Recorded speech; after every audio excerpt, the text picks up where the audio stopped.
El siguiente comentario es presentado por Cachamay, un saludable momento.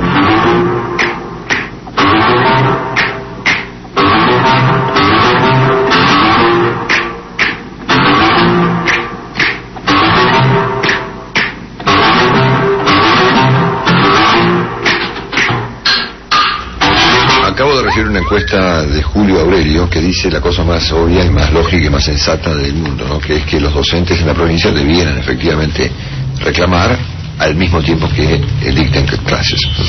Si a la Argentina no le asombra que en la provincia más relevante de la Argentina y en alguna otra provincia más estemos en el 7º día de paro consecutivo con clases que ni siquiera han comenzado, yo ya no sé realmente qué prioridades tiene este país. Estamos claros que los reclamos son eventualmente válidos, algunos son un poco técnicos, como esta cuestión del presentismo y demás, que desde el punto de vista salarial la discrepancia no es tan grande, y mucho menos que explique semejante huelga absoluta, definitiva y totalmente salvaje. Son 3 millones y pico, 3 millones y medio de alumnos, si no me equivoco, que no van hoy a clase. 3 millones pueden ser. Casi 4 millones. Hoy, ayer, entre ayer, y que tampoco aparentemente van a ir el lunes, ni el martes, ni el miércoles. Un escenario insólito, que me parece que tiene obviamente responsabilidad de la gobernación, responsabilidad del gobierno y responsabilidad de los sindicatos, señores.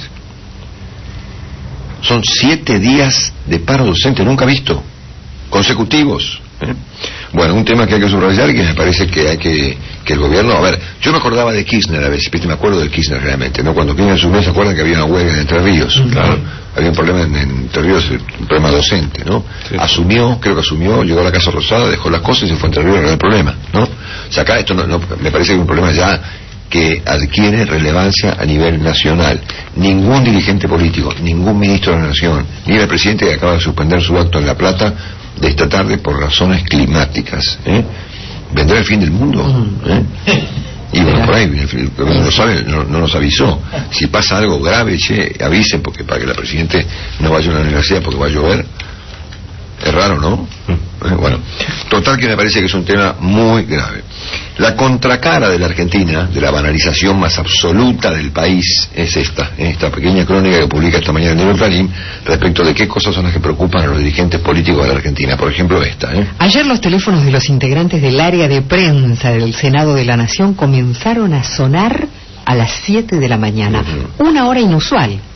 Los jefes del equipo de Amado Vudú querían saber cómo había sido tomada... Querían saber que el estado de la cuestión docente, el problema de después de Yarvide, querían saber, por ejemplo, qué pasa con las reservas, querían proponer un plan antiinflacionario. ¿Qué querían saber? No, nada que ver. Querían saber cómo había sido tomada la fotografía que ilustró la tapa de Clarín que mostraba al vicepresidente concentrado en una partida de sudoku en su tablet, mientras presidía la sesión en la que el jefe de gabinete, Jorge Capitanich, daba el informe ante la Cámara Alta que le impone la Constitución Nacional. Sí. Esa foto fue tomada desde un lugar prohibido, sostuvo el funcionario que llamó al área de fotografía oficial del Senado. Desde esta última oficina le explicaron que en realidad eso no era así, porque la imagen fue sacada desde una de las galerías que rodean el recinto, un lugar habilitado para el trabajo de los fotógrafos y camarógrafos.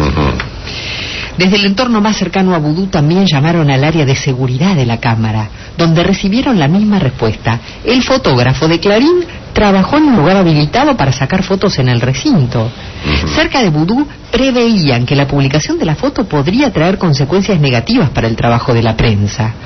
Allí se analizó limitar el acceso de los fotógrafos y camarógrafos al recinto para evitar que tomen imágenes comprometedoras para los senadores. Las restricciones a la prensa en el recinto del Senado tienen un antecedente. Unos meses después de que Boudou asumiera como vicepresidente de la Nación y titular de la Cámara, en abril de 2012, personal de seguridad del Senado prohibió el acceso de fotógrafos y periodistas a los palcos en la sesión para tratar la expropiación de YPF en plena ebullición del caso Chicone, ya complicado en aquel mes. Boudou había arremetido con una conferencia y lograba su objetivo de desplazar al procurador Esteban Rigui, al juez Daniel Rafecas y al fiscal Carlos Rívolo. La sesión se podía seguir únicamente por el circuito cerrado de Senado TV. E incluso un equipo de la televisión española fue afectado por la medida. Luego de varias horas de reclamo llegó la contraorden y quedó habilitado el acceso a los palcos para los periodistas y solo por 5 minutos para los fotógrafos. Ahí está, mirá vos. Mirá. Sí, bueno, de hecho en el Senado hay una zona liberada para que se mueva Boudou sin los periodistas. Sí, sí. Exactamente. Se armó una zona liberada para que el vicepresidente pueda entrar y salir y circular por algunos lugares. Sí, eso ocurre. Bueno, en otros ministerios también. Enseguida les voy a describir un cóctel, enseguida, en un par de minutos. Pero antes les cuento una historia. A ver, hablamos del tema docente, muy importante, un tema dramático, que prácticamente no tiene... Inaceptable. No registra la preocupación en altos niveles de la Argentina. Segunda cuestión, el tema este absurdo de oficinas del Senado viendo quién sacó una foto. Bueno, en el ámbito económico no está pasando nada especialmente ruidoso ni novedoso en las últimas horas, excepto que mañana se va a conocer el dato de inflación. Pero vos sabés que, viste que siempre se ha dicho que la Argentina es un país rico, ¿viste? No, sí, claro, rico, los 4 climas, una buena cosecha, exactamente. Salvamos. Yo siempre me negué un poco a ese razonamiento de gobierno, pero ayer terminé de entender, cuando me contaron con detalle esta historia, que efectivamente sí somos un país rico y que nos damos el lujo, no solo de expulsar de la Argentina una inversión de, por ejemplo, de Vale. ¿Se acuerdan la inversión de Vale? Que eran 5.000 palos, claro, y que se fueron a parar a otra parte como consecuencia de que querían cambiar los dólares por los celines. Bueno, la Argentina, que básicamente, ¿qué produce? Además de servicios y activos industriales, produce alimentos. Claro. Este país se repite que es un país que está preparado para alimentar poco menos que a la humanidad, ¿no es cierto? Y además la Presidente ha subrayado muchas veces que justamente lo que hay que hacer es agregar valor, ¿no es cierto? Así que no vendamos solamente una semilla de una planta de soja, sino que podemos, y esto está bueno, poner fábricas y producir con mayor sofisticación productos vinculados a la alimentación mundial. Una empresa, ya no importa ni cuál, me parece que lo que importa acá no son los nombres sino el caso, digamos, anunció, con la Presidenta de la República incluida, una inversión por $400 millones en la provincia de Córdoba para producir semillas, ¿no? Una fábrica de semillas, de semillas de maíz, ¿no?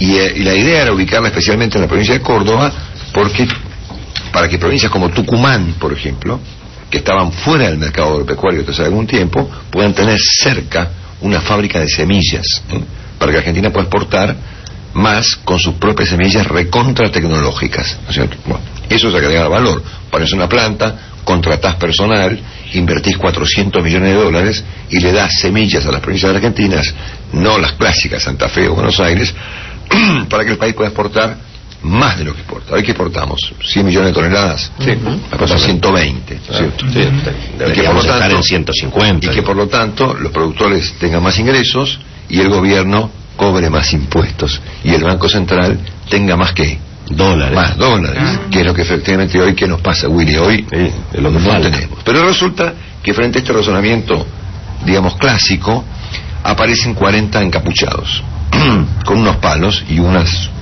esas bufandas con las que se envuelven las caras, e interrumpen la construcción de la planta. Frente a esto, uno dice, bueno, vendrá la policía o vendrá un juez y le dice, protesten contra la planta porque si no les gustan las semillas. Se ve que producir semillas es más complicado que producir neumáticos en Argentina, pero bueno, no importa. Pero meses llevan los encapuchados con los palos impidiendo la construcción de una fábrica en la provincia de Córdoba, en la República Argentina. Entonces yo ayer me encontré con un diputado cordobés importante, ex gobernador, y digo, che, ¿viste la historia de esto? Qué tremenda, ¿no? Y ya se ve que producir semillas es más complicado que producir neumáticos en Argentina, pero bueno, no importa. Pero meses llevan los encapuchados con los palos impidiendo la construcción de una fábrica en la provincia de Córdoba, en la República Argentina. Entonces yo ayer me encontré con un diputado cordobés importante, ex gobernador, y digo, che, ¿viste la historia de esto? Qué tremenda, ¿no? Que no se puede fabricar. Y ¿sabes qué? La gente no quiere fábricas, me contestó. ¿Cómo? Es mucho lío, viste las encuestas. ¿Cómo las encuestas? Y no, la gente no quiere fábricas. Que la gente cree que se van a morir, que la gente va a morir, que las fábricas en los pueblos del interior contaminan a los niños, a los ambientalistas, que nacen con 6 cabezas y con una innumerable cantidad de dedos y con diversas lenguas de las que echan fuego. Por lo tanto, mejor no hagamos ninguna fábrica, la gente se enoja. Entonces la compañía en cuestión está evaluando instalar su fábrica, sus $400 millones, sus empleados y la exportación de semillas desde Brasil, ¿no es cierto? O eventualmente desde el Uruguay. Dimensiones extraordinario.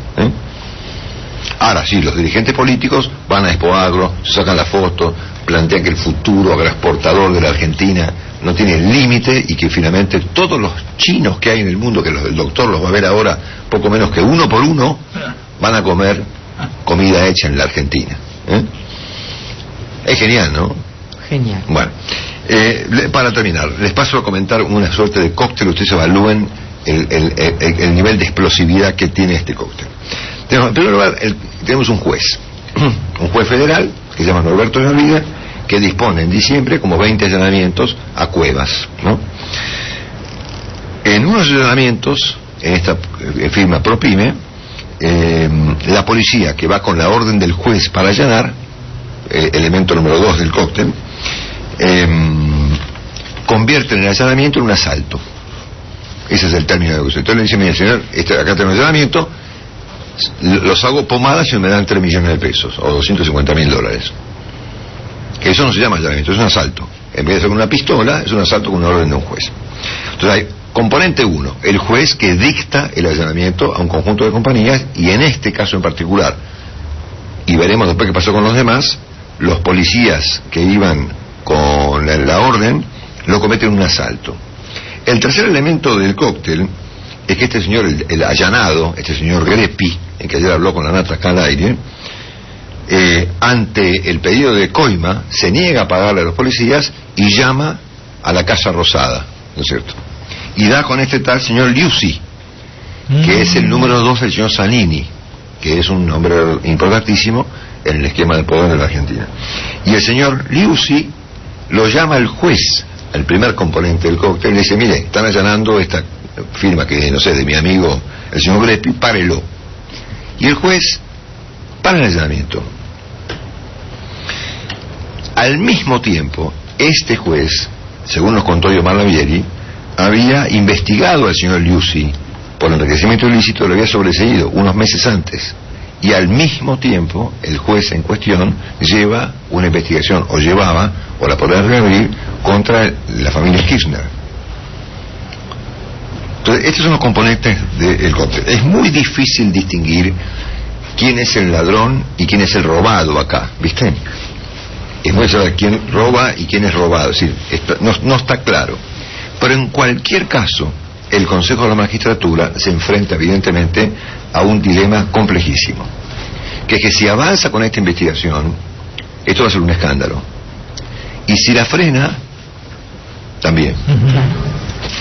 Entonces estamos ante la perspectiva de un escándalo en cualquier caso. Es un dilema clásico, ¿no? El mal menor, ¿no es cierto? ¿Cuál es el mal menor acá? Desde la perspectiva, ponerle, del gobierno, o del juez, o de los policías, o del señor Liuzzi o del señor Greppi. Que se investigue o que se oculte. Porque si se investiga, es evidente que el juez ya dijo, yo cuento cosas, cuento que me llamó el funcionario tal y cual. Y si no se lo investiga, nosotros los argentinos decimos, che, ¿qué es esto? Claro, ¿qué pasó? ¿Cómo puede ser que en la Argentina se combinen estos componentes del cóctel y no pase nada? Que un juez mande a allanar empresas, que los allanadores conviertan el allanamiento en un asalto, que el asaltado llame a la Casa Rosada, que la Casa Rosada llame al juez, que paren el allanamiento y el juez cuente todo sin que pase nada. Y que se trate de dormir todo en el Consejo de la Magistratura. Por eso digo, a esto va a terminar en un lío. Tanto si va por un lado, tanto si va para el otro.